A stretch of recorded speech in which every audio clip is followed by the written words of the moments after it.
Shalom, selamat pagi Bapak Ibu dimanapun Anda berada. Kiranya kemurahan anugerah Tuhan turun melimpah-limpah atas kehidupan kita. Izinkan Roh Kudus memimpin dan menolong kita. Kita selalu belajar berjalan mengikuti arus daripada Roh Kudus itu sendiri. Saya percaya ketika kita hidup di dalam Roh, memikirkan hal-hal yang dari Roh, ujungnya selalu ada kehidupan, ujungnya selalu ada damai, ujungnya selalu ada sejahtera. Dan kerajaan Allah tidak berbicara tentang apapun, bukan perkara-perkara lahiriah, tetapi kerajaan Allah bicara hanya tentang kebenaran, damai sejahtera dan sukacita. Karena itu biarlah kita selalu berada di dalam kerajaannya. Semua akan tergoncang dan digoncangkan, tetapi Alkitab berkata kita menerima kerajaan yang tidak akan tergoncangkan. Karena itu kita belajar untuk terus membangun kehidupan kita hari-hari ini untuk memiliki daya tahan dan endurance. Apa yang akan terjadi di depan itu sesuatu yang perlu kita siasati, perlu kita hadapi, perlu kita pahami, sehingga kita tidak terkejut karena dunia akan semakin mengalami degradasi secara moral. Manusia akan tergenapi dan menggenapi kebenaran firman Tuhan. Gempa bumi, sampar, sakit penyakit, kelaparan, aniaya, dan macam sebagainya yang memang membutuhkan persiapan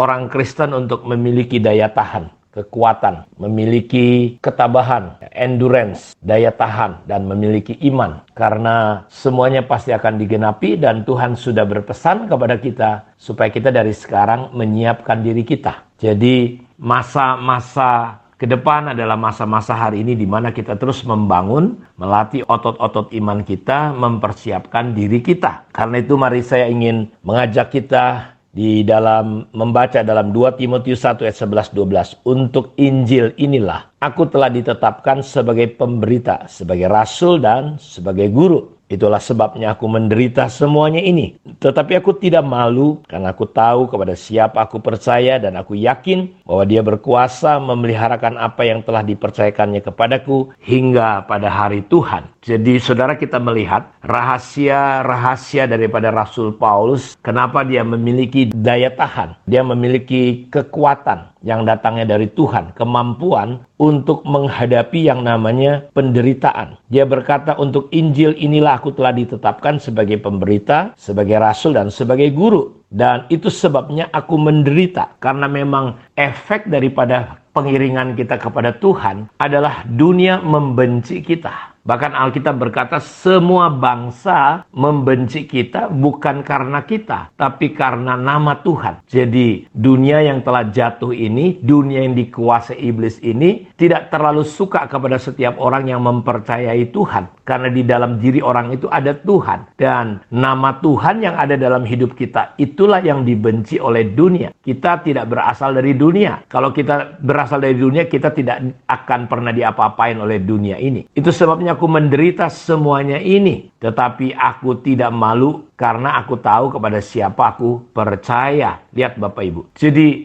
endurance tidak datang dengan sendirinya. Daya tahan itu tidak datang dengan sendirinya. Tetapi itu butuh pemahaman, pengenalan. Makanya Paulus berkata, aku tahu kepada siapa aku percaya. Jadi daya tahan kita sebagai anak-anak Tuhan dimulai ketika kita tahu siapa Tuhan, siapa Yesus yang kita sembah. Dunia boleh bergoncang, dunia boleh bergejolak, tetapi orang-orang yang mempercayai Tuhan, orang-orang yang tahu siapa Tuhan yang dia sembah, dia akan tetap kuat. Karena itu kita melihat mulai sepanjang sejarah Alkitab, saudara-saudaraku, Yusuf misalnya. Kenapa dia bisa memiliki daya tahan ketika dia dijual oleh saudara-saudaranya sendiri? Dia difitnah, saudaraku, oleh istri Potifar sampai dia masuk penjara. Bahkan dia dihianati. Orang-orang yang sudah ditolongnya, Bapak Ibu, tidak bisa berbaik budi atau membalas budi mereka. Dan kita sama-sama mengerti dan tahu. Sampai akhirnya Yusuf sampai pada puncak panggilan hidupnya. Dia bisa membalaskan dendamnya. Tapi Yusuf tidak terjebak untuk melakukan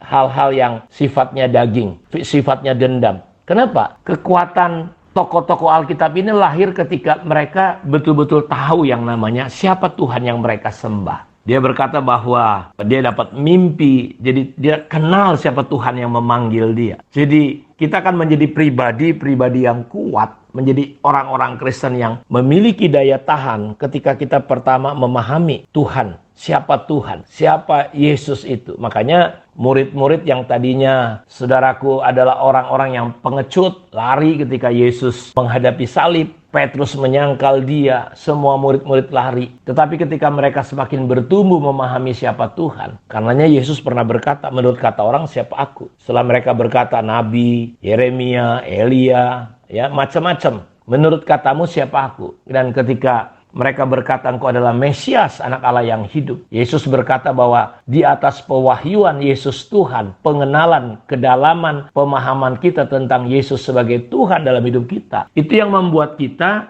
dibangun menjadi pribadi-pribadi yang kuat, jemaat yang kuat, yang sampai alam maut tidak bisa menguasai. Karena itu Paulus berkata di sini jelas, itu sebabnya aku menderita. Jadi dia bisa menghadapi semuanya ini karena dia tahu kepada siapa, tetapi aku tidak malu karena aku tahu kepada siapa aku percaya. Jadi daya tahan, endurance itu tidak datang dengan sendirinya, tetapi dimulai dari pemahaman, pengenalan kita, siapa Tuhan yang kita sembah. Dan kita tahu bahwa para rasul akhirnya mati syahid semuanya. Gereja-gereja umat Tuhan di zaman Kaisar Nero disiksa, dianiaya, dibunuh, dibakar hidup-hidup, diadu dengan singa. Tetapi mereka tidak mengeluh, mereka tidak bersungut-sungut, mereka tidak marah. Bahkan mereka bersyukur kalau mereka bisa mati syahid. Beda dengan orang Israel. Mereka melihat mujizat, tapi mereka tidak bertumbuh di dalam pengenalan akan Allah. Karena itu Daud berkata kepada orang Israel, Tuhan menunjukkan mujizatnya, tetapi kepada Musa dia menunjukkan jalan-jalannya. Jadi kita perlu bertumbuh bukan hanya mengalami mujizat Tuhan,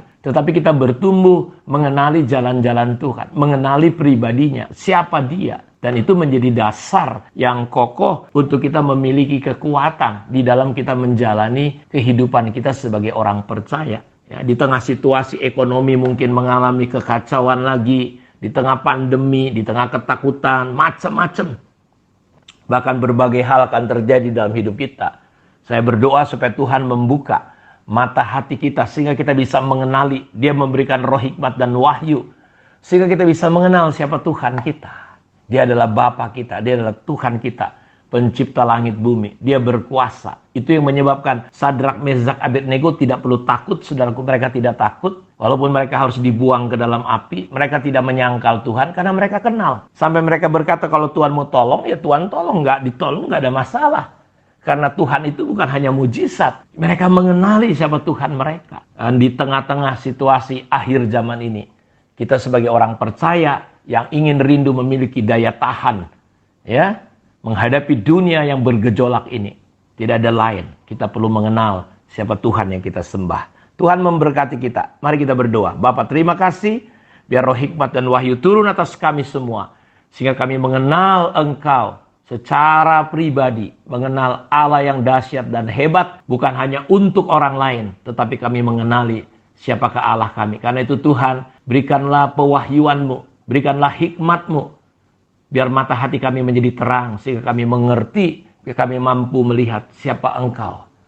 Seperti Petrus akhirnya mengenali Engkau dengan benar. Dan itu menjadi kekuatan. Dan semua tokoh-tokoh dalam Alkitab kami boleh mengalami yang sama. Sehingga kami memiliki daya tahan Tuhan. Terima kasih. Di dalam nama Yesus kami berdoa. Dan Engkau menolong anak-anak-Mu yang sedang mengalami sakit penyakit. Yang kena COVID. Disembuhkan. Di dalam nama Tuhan Yesus.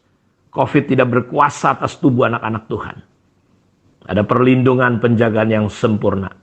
Tuhan peliharakan seperti burung-burung di udara dipelihara. Tuhan pelihara ekonomi anak-anak Tuhan. Terima kasih.